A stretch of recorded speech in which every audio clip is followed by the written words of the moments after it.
bekerja penuh dedikasi, siap diteladani. Insya Allah nanti pulang dari sini Bapak Ibu menjadi teladan bagi karyawan-karyawan yang lain. Amin. Monggo Pak Yuli, waktu sesungguhnya kami serahkan. Bisa untuk LCD. Bismillahirrahmanirrahim. Assalamualaikum warahmatullahi wabarakatuh. Waalaikumsalam warahmatullahi wabarakatuh. Alhamdulillahilladzi amarna bi muradil amwali wal iqaril mamlukat wal auladil banina wal banat wa an nurabbiyahum bil akhlaqi wal hasanat wa nub'idahum 'anil ma'asi wal munkar. Saya sudah kirim panjenengan.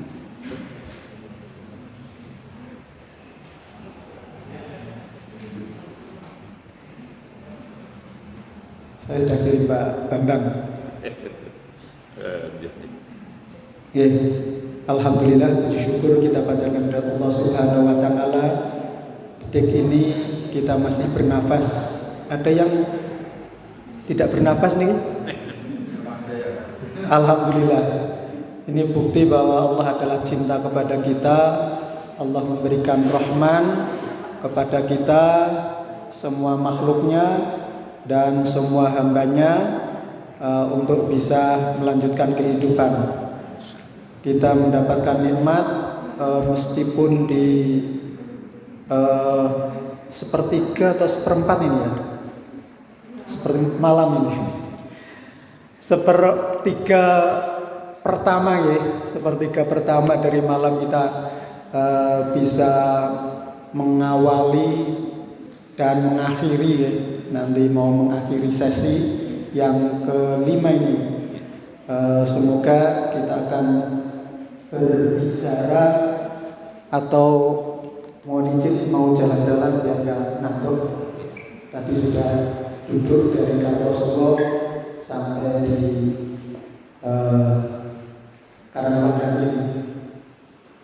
Ya, tema kita tentang pedoman hidup Islami warga Muhammadiyah, antara cinta dan aplikasinya bagaimana kita implementasikan di dalam kehidupan kita sekalian, terutama kita sebagai pejabat struktural yang diamanai oleh lembaga atau kaum kita untuk mengemban tugas tambahan, tidak hanya sebagai karyawan biasa, tapi adalah karyawan yang mempunyai jiwa-jiwa leadership atau kepemimpinan untuk bisa menjalankan amanah dengan sebaik-baiknya. Dilanjut itu Mbak Tommy ya. Mbak ini biar kita Mas Chandra ya, biar kita termudah. Apa sih sebenarnya pedoman hidup Islami warga Muhammadiyah? Mungkin Bapak Ibu sekalian sudah beberapa kali mengikuti Darul Arqam ataupun Baitul Arqam, atau mungkin juga melatih tunas atau tunas melatih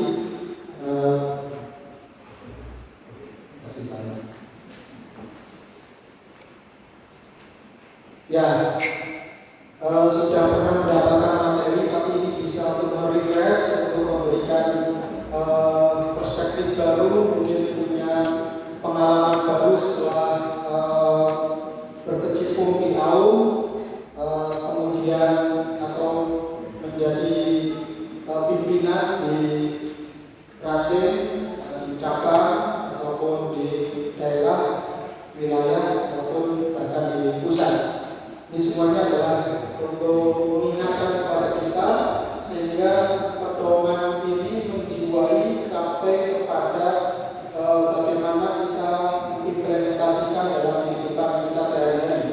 Karena pedoman itu adalah merupakan seperangkat nilai dan norma yang bersumber dari Al-Quran dan As-Sunnah.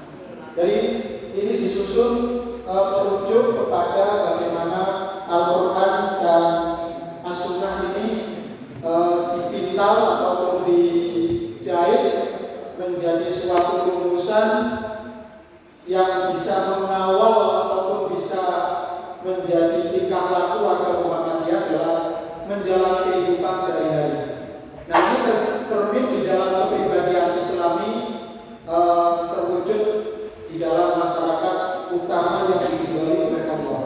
Ini adalah cita-cita mulia yang akan kita wujudkan, termasuk di dalam tahun ini panjenengan juga harus menyatu dengan apa yang dikerjakan itu menjadi suatu ibadah. Sebab kalau kita melakukan aktivitas tidak dilandasi ibadah, ya musuh ataupun sia-sia.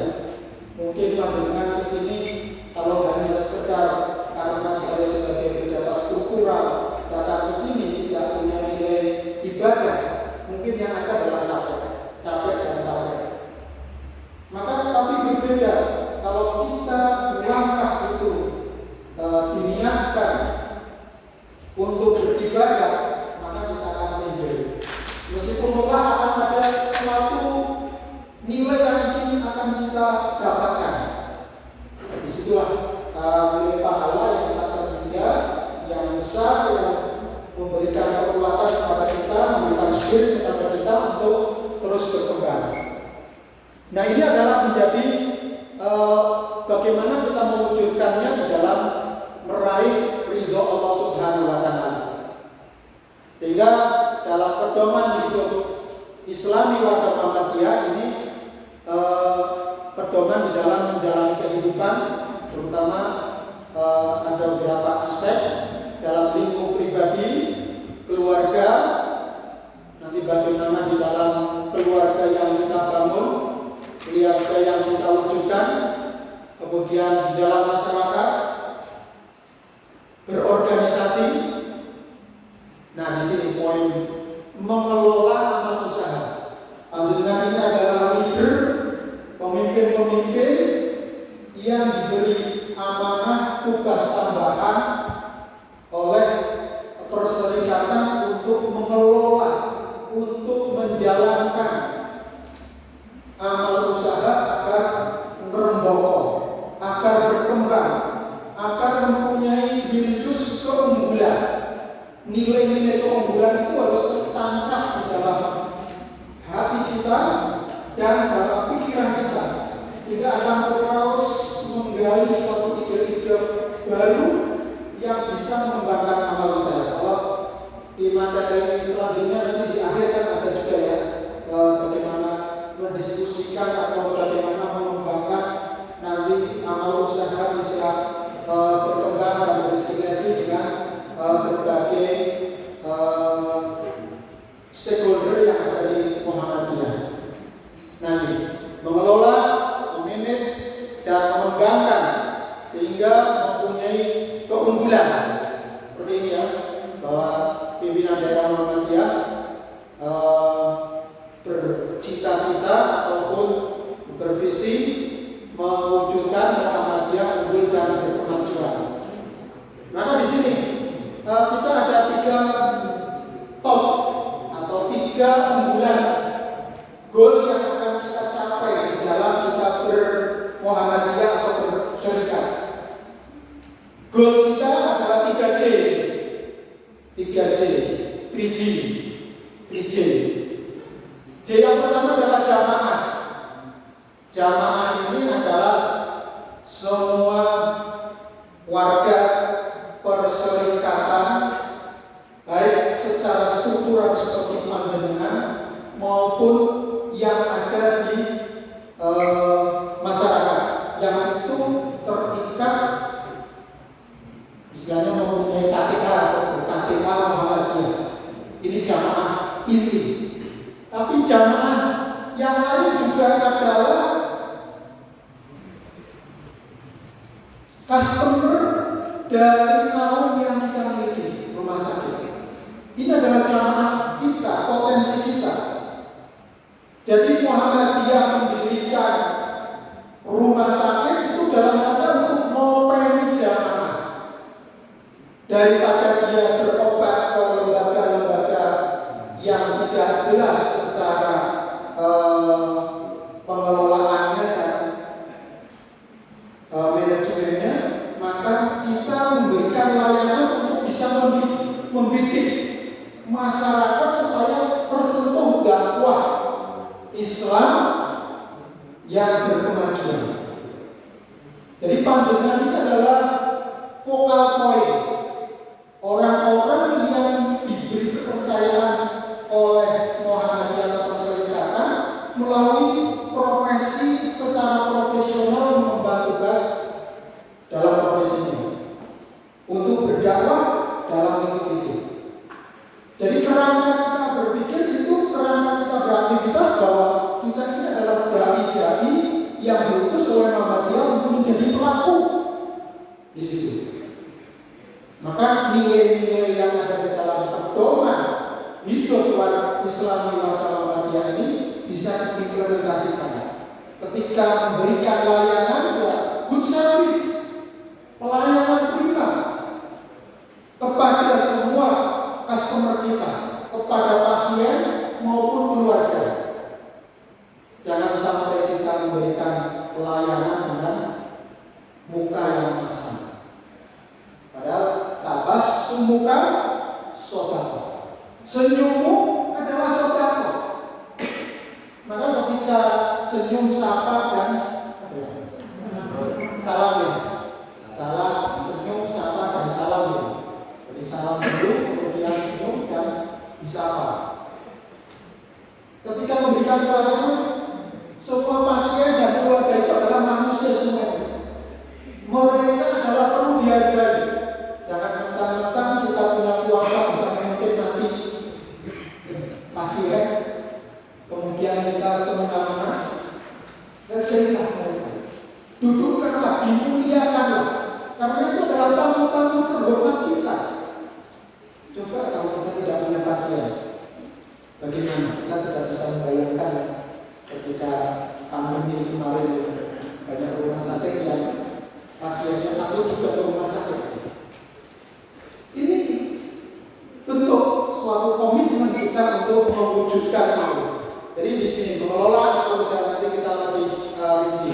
Kemudian berbisnis, bagaimana kita sebagai anggota perserikatan berbisnis, kemudian mengembangkan profesi kita. Di masing-masing kita ada dokter, ada perawat, ada paramedis, kemudian laboran, semua yang ada di dalam stakeholder rumah sakit ini mempunyai profesi, mengemban profesinya masing-masing. Ini harus ada perkembangan, harus ada peningkatan kualitas.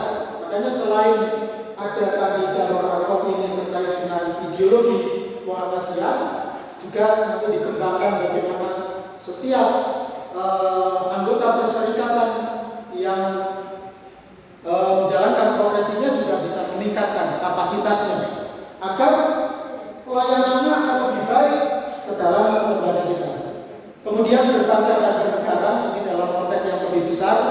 Kemarin kita kedatangan dari Ketua Pimpinan Wilayah Muhammadiyah, Dr. Kiai Haji Tafsir MAG, menyampaikan bahwa peran-peran kita, karena kemarin yang kita usung itu sampai sekarang juga perolehannya belum maksimal. Ini itu menunjukkan bahwa peran politik terkait dengan elektoral itu kan terkait dengan jamaah ini. Berapa jumlah jamaah kita?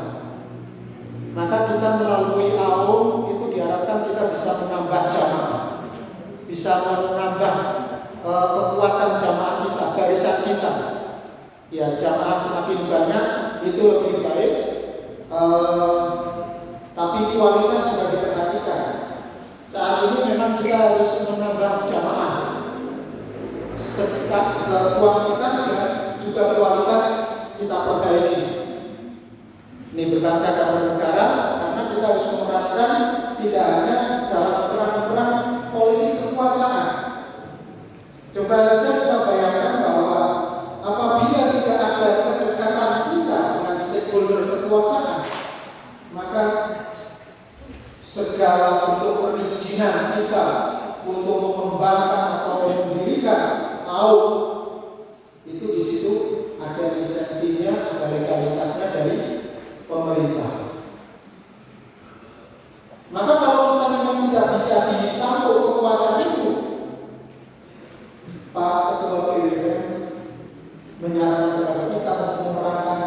politik peran.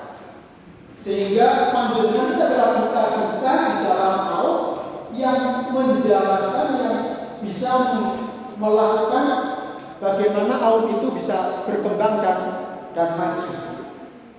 Dengan AUD itu kita bisa tadi mempengaruhi kekuasaan. Sekalipun juga itu adalah timbal balik.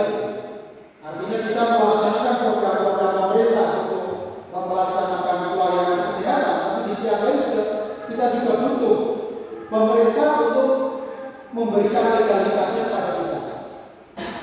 Mungkin seperti DKU Rumah Sakit Muhammadiyah Membangun atau ini sedang membangun butuh legalitas, adalah campaign saja.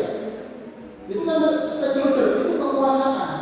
Kalau tidak ada rekomendasi dari kekuasaan, kita tidak bisa mendirikan atau mengembangkan. Disitulah saya kira itu peran politik, peran yang harus kita mainkan, kita jalankan. Kemudian melestarikan lingkungan, mengembangkan ilmu pengetahuan dan teknologi, tentu ini di dalam layanan yang kita berikan tidak lepas karena kesehatan selalu terkait dengan bagaimana pengembangan ilmu pengetahuan dan teknologi atau alat-alat kesehatan alkes yang terus diperbarui untuk bisa memberikan layanan primer kepada stakeholder pasien-pasien kita. Kemudian pengembangan seni dan budaya ini tidak lepas dalam menunjukkan perilaku uswatun hasanah. Lanjut. Nah, Bapak Ibu sekalian yang kami hormati, jadi tujuan kita mengapa pedoman hidup Islami warga Muhammadiyah ini adalah dalam rangka agar perilaku warga Muhammadiyah ini menjadi uswah hasanah. Jadi kita menjadi pejabat struktural itu bisa menjadi teladan, bisa menjadi contoh, bisa menjadi model bagi semua warga kita ataupun masyarakat kita yang kita layani agar bisa menjadi contoh, baik itu di dalam menjalankan profesi kita atau sebagai pribadi di masyarakat atau di dalam AUD yang kita jalankan. Lanjut. Nah, kalau kita pahami ini landasan dasar dan sumbernya pedoman hidup warga Muhammadiyah ini adalah Al-Quran dan As-Sunnah. Dengan pengembangan pemikiran yang formal atau baku dalam Muhammadiyah. Ini seperti matang keyakinan dan cita-cita hidup Muhammadiyah. Ini semuanya sifatnya adalah filosofis atau isinya adalah nilai-nilai yang kita implementasikan. Kemudian muqaddimah anggaran dasar Muhammadiyah, matang kepribadian Muhammadiyah dan kitab perjuangan Muhammadiyah serta hasil-hasil keputusan tarjih. Seperti tadi sudah disampaikan bagaimana tuntunan ibadah menurut pandangan tarjih sebagai implementasi yang kita lakukan sebagai pedoman. Dilanjut. Nah, mengapa sih Muhammadiyah perlu merumuskan yang namanya pedoman hidup Islami warga Muhammadiyah? Ini adalah sebagai satu penjabaran atau dan bagian dari keyakinan hidup Muhammadiyah yang itu sudah lama menjadi amanat Tanwir tahun 92 yang lebih merupakan konsep filosofisnya. Kemudian di sisi yang lain terjadi dinamika sosial masyarakat, terutama adalah perubahan-perubahan sosial politik dalam kehidupan nasional pada era reformasi, di mana menumbuhkan dinamika tinggi dalam kehidupan umat bangsa yang mempengaruhi kehidupan Muhammadiyah. Ya, mungkin panjenengan merasakan bagaimana undang-undang tentang kesehatan yang salah satu syaratnya adalah didirikan ataupun dikelola oleh yayasan. Sementara organisasi kita, kesehatan kita itu bukan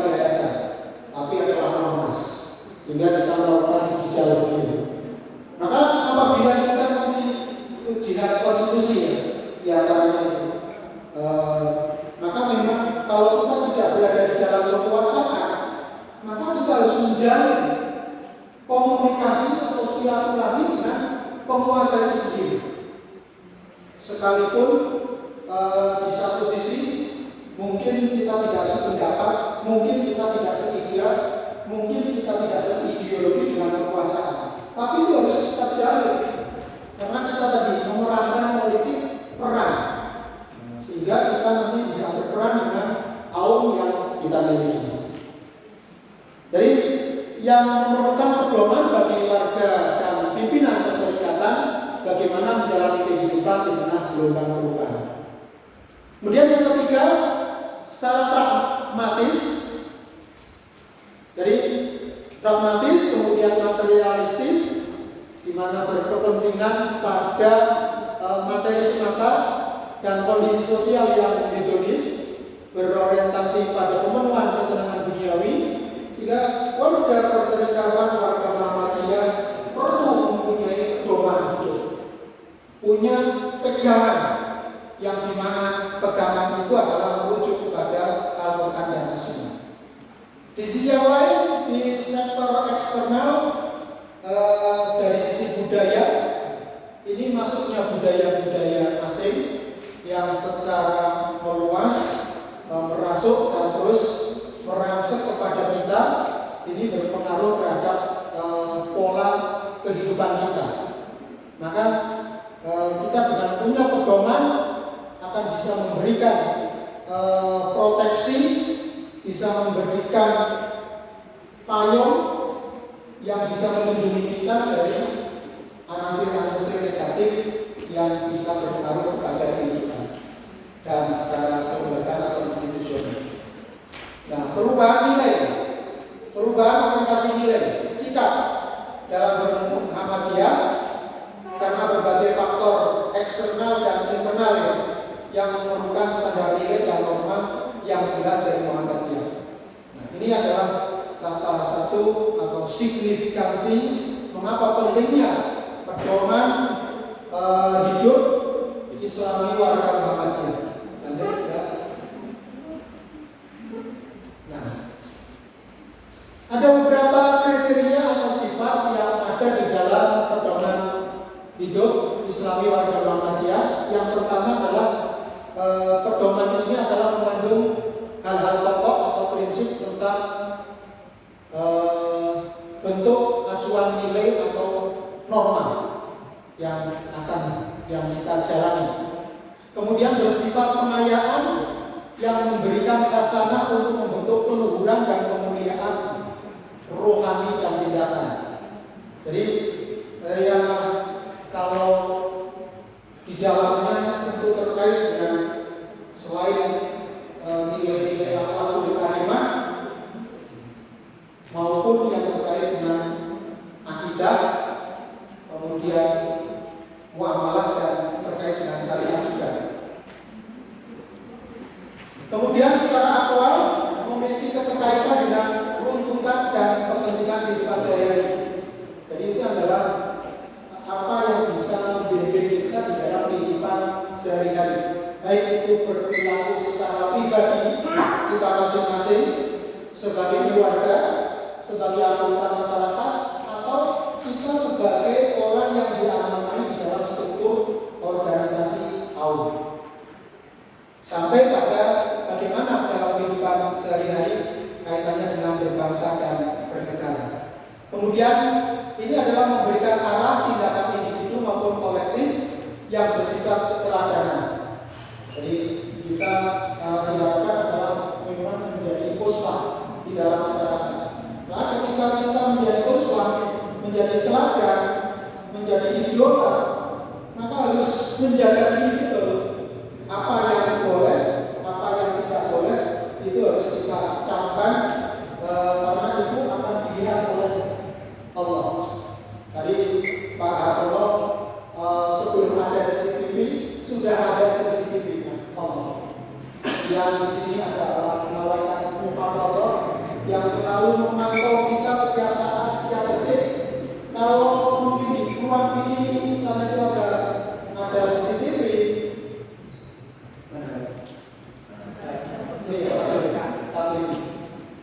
Maka sejak dulu, sejak kita lahir sudah ada CCTV yang memantau kita. Bahkan yang menyimpan dokumen apa yang kita ucapkan, apa yang kita lakukan sampai gerak tubuh kita itu terrekod betul semuanya. Maka di dalam surat Yasin Allah berfirman, al-yauma nahtimu ala afwahihim wa tukallimuna aydihim wa tasbahu arjuluhum. Jadi semuanya itu akan berbicara organ-organ kita. Apa sih yang dilakukan? Kita dipercaya sebagai pimpinan kaum. Apa yang kita lakukan? Adakah perbuatan-perbuatan kita yang curang, fraud, atau yang mulia? Semuanya terdokumentasi. Maka di dalam surat Al-Zalzalah ayat 7 dan 8, "Faman ya'mal mithqala dzarratin syarran yarah." Jadi semua data-data kebaikan kita itu akan tercatat di big datanya Allah Subhanahu wa Ta'ala. Karena kita malaikat munkar dan nakir standby terus, online terus. Kalau kita, saya ini hati saya itu tidak online, tak bangga. Tidak tahu urutannya atau saya belum konsultasi ke kapal. Nah, itu harus online. Kita selalu online kepada Allah Subhanahu wa Ta'ala. Sehingga data-data kita terekam. Maka di dalam semua aktivitas kita yang baik maupun yang buruk, syarran juga terdokumentkan. Kalau kebaikan itu dilipat gandakan multilevel sampai tak terhingga, maka lakukan apa saja yang kebaikan itu dengan ikhlas. Kalau ikhlas itu balasannya itu tak terhingga. Tapi kalau blunder, merasa wah ini kebijakan pimpinan udah berat sudah, maka bismillah ikhlas menerima. Kita sepakati keputusan ini dan kita laksanakan dengan ikhlas. Maka itu akan keluar. Tidak ada yang mengganjal di dalam hal ini.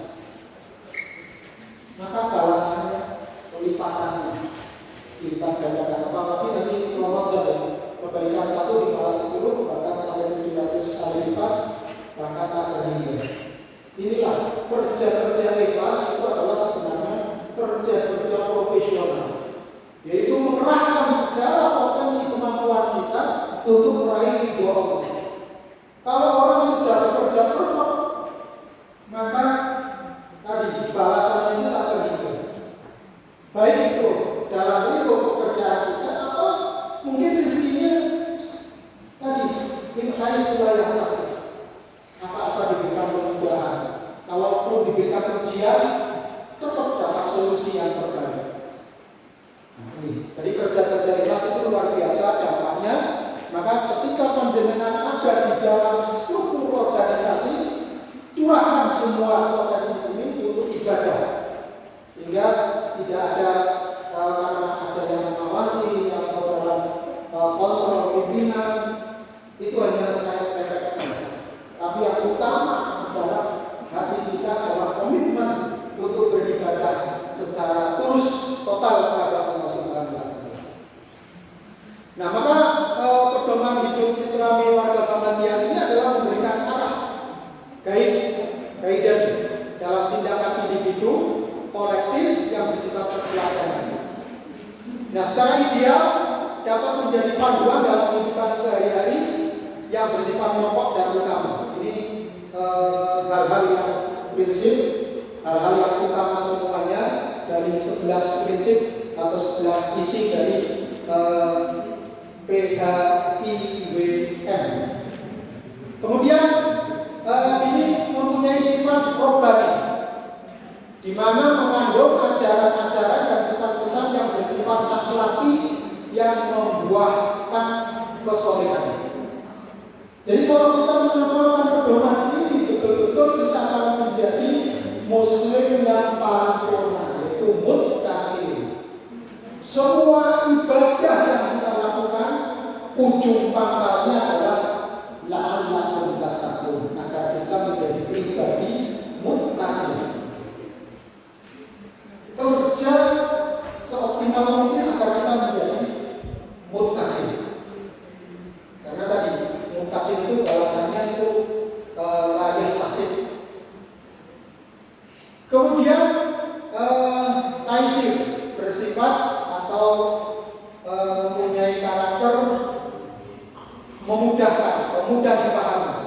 dan mudah diamalkan setiap muslim, khususnya warga Muhammadiyah. Jadi panduan ini adalah praktis dan mudah diamalkan secara sebagai pribadi, sebagai keluarga, sebagai anggota masyarakat maupun sebagai pimpinan. Sehingga ini adalah termasuk menjadi panduan yang menyeluruh dalam kehidupan kita. Lanjut. Nah, apa sih yang ingin diraih dari pedoman ini? Yaitu terbentuknya perilaku individu. Bisa nafsu-nafsu pribadi-pribadi ini mempunyai perilaku yang baik. Kemudian kita secara kolektif, baik itu kolektif dalam laut, kolektif dalam ranting, kolektif dalam cabang, kolektif dalam pimpinan daerah, wilayah, pusat, atau di tengah-tengah masyarakat bersama jamaah. Ini secara kolektif seluruh anggota Muhammadiyah menunjukkan keteladanan. Apabila setiap individu di dalam warga Muhammadiyah itu sudah menjadi teladan, ini kan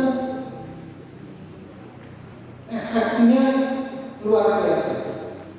Dampaknya akan sangat luar biasa terhadap lembaga. Kalau setiap orang itu ingin menjadi teladan, menjadi orang yang bisa dicontoh, menjadi uswah hasanah menuju terbentuknya masyarakat utama yang diridhoi oleh Allah. Jadi masyarakat yang utama ini adalah kita ini sebagai pelaku sejarah. Kita akan dicatat sebagai pelaku sejarah yang bisa menjalankan amanah dengan sebaik-baiknya, sebagai pimpinan, sebagai leader di unit kita masing-masing. Kalau kita sendiri adalah kullukum ra'in wa kullukum mas'ulun an ra'iyatihi. Setiap kita itu adalah pemimpin. Siapa? Memimpin diri kita sendiri, memimpin jamaah, memimpin organisasi, memimpin kaum. Ini mempunyai level derajat masing-masing. Ya, ini bisa dulu.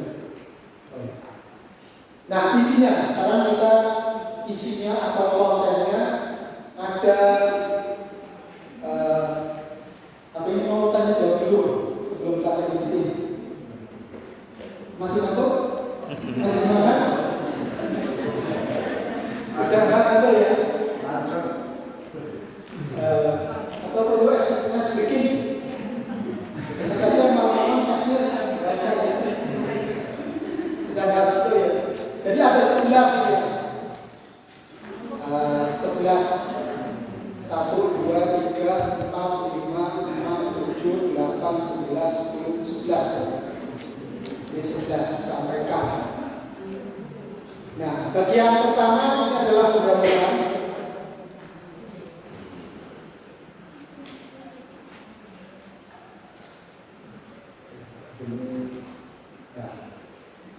jadi dalam mudah-mudahan ini pandangan Islam tentang kehidupan. Islam itu yang dimaksud apa?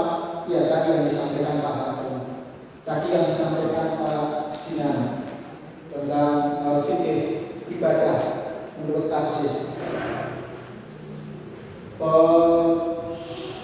Bicara sebelumnya sebenarnya adalah menjelaskan ini tentang Islam. Apa sih Islam itu? Adalah agama Allah yang diwahyukan kepada para rasul berupa hidayah dan rahmat bagi umat manusia sepanjang zaman. Maka Islam ini adalah soleh itu di zaman lalu. Islam itu relevan sepanjang zaman. Dan